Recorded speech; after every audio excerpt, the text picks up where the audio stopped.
Chez nous, ce qu'on vise, c'est faire tout s'en aller en travail en bande. Fait que strip-till comme travail de sol, semis d'engrais verts sur la bande annuelle dans l'entre-rang vivace.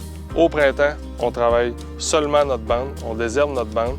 Fait que chez ProTerre, l'idée, c'est de s'en aller en travail en bande.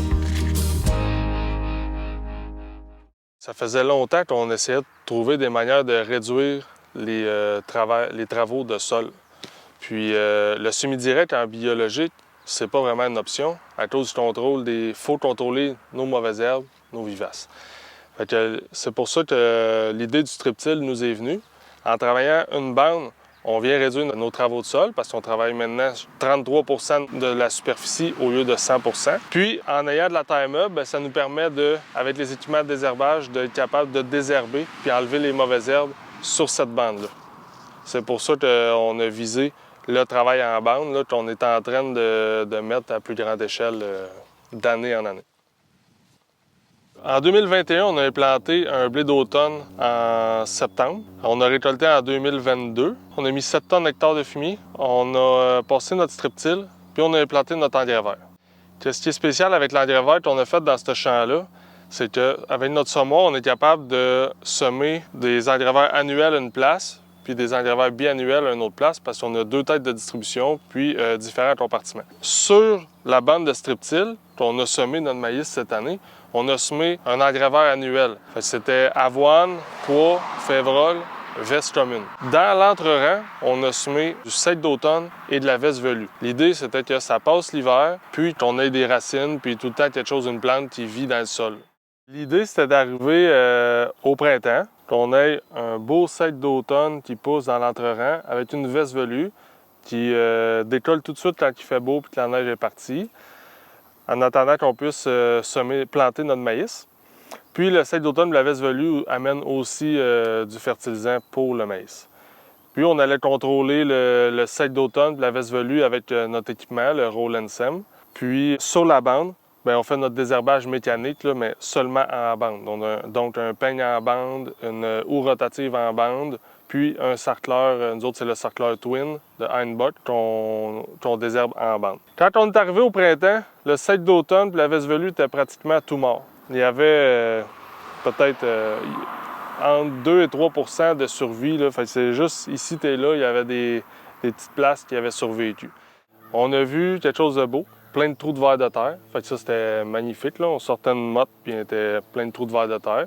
Ça, on était super contents. Puis on s'est dit que ça allait aider à assécher le terrain pour être capable de rentrer peut-être un petit peu plus vite dans le champ que normalement.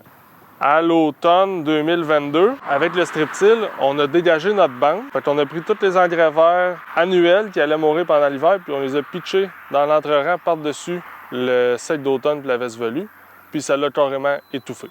Ça a été un apprentissage pour nous. Cette année, ça ne sera plus le même mélange d'engrais verts annuels qu'on va semer. On va semer un mélange d'engrais verts annuels qui va permettre qu'on n'est pas obligé de le dégager, puis que, en fait, c'est de la févrole.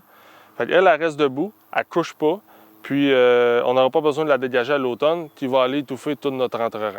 On va être capable de conserver notre entre-rang. Au printemps, quand on est arrivé, ça c'était mort, c'est une déception. Mais en même temps, on a continué à faire notre stratégie qu'on s'était donnée. Puis la belle découverte, c'est que ça fonctionne super bien. On sait que quand il n'y a pas d'engrais vert, on peut juste faire un coup d'engrais vert vivace. On peut juste faire un coup de strip-till, puis on est capable de contrôler les mauvaises herbes dans le champ en travaillant seulement sur notre bande. C'est une réussite pour nous dans le sens que on travaille moins le sol, on travaille un tiers du champ, 33 %. On fait une bande de 10 pouces sur 30 pouces avec le strip-till. Tout le reste, il n'est pas travaillé.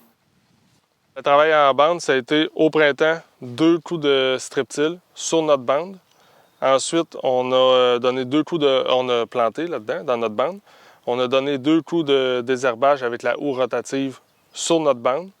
Puis, on a implanté nos engrais verts intercalaires dans l'entre-rang entre les 2 bandes. On est très satisfait du désherbage qu'on a eu cette année pour notre première année de méthode de désherbage en bande. Il n'y a pratiquement pas de mauvaises herbes sur le rang, sauf quelques grandes mauvaises herbes échappées, mais ça ne nous inquiète pas parce que le rendement ne sera pas affecté par ça. Aux alentours du 20 juin, là, on a semé notre engrais vert intercalaire pour l'an prochain. C'est du trèfle incarnat qu'on a implanté. Puis l'implantation est super belle. Avec les quantités d'eau qu'on a eues, ça a germé rapidement. L'idée d'avoir des cultures d'engrais vert qui vont survivre l'année ou juste un engrais vert annuel qui va mourir, qu'on n'a pas besoin d'enfouir, c'est aussi d'avoir une couverture de sol. Puis là, on voit encore des résidus de l'engrais vert de l'an passé qui sont au sol. Là. Puis avec les pluies qu'on a eues, etc., ça vient aider à moins masser le terrain puis à garder un petit peu de vie, là, ça continue à se décomposer. Le trèfle incarnat devrait mourir à l'hiver. Fait qu'au printemps, étant donné qu'on a eu un succès cette année pour le désherbage dans le maïs, l'an prochain, ça s'en va en soya. On va travailler notre bande à l'automne avec le strip-till. Puis l'an prochain, on va retravailler la bande pour pouvoir semer le soya. Puis on va désherber en bande comme notre stratégie le veut.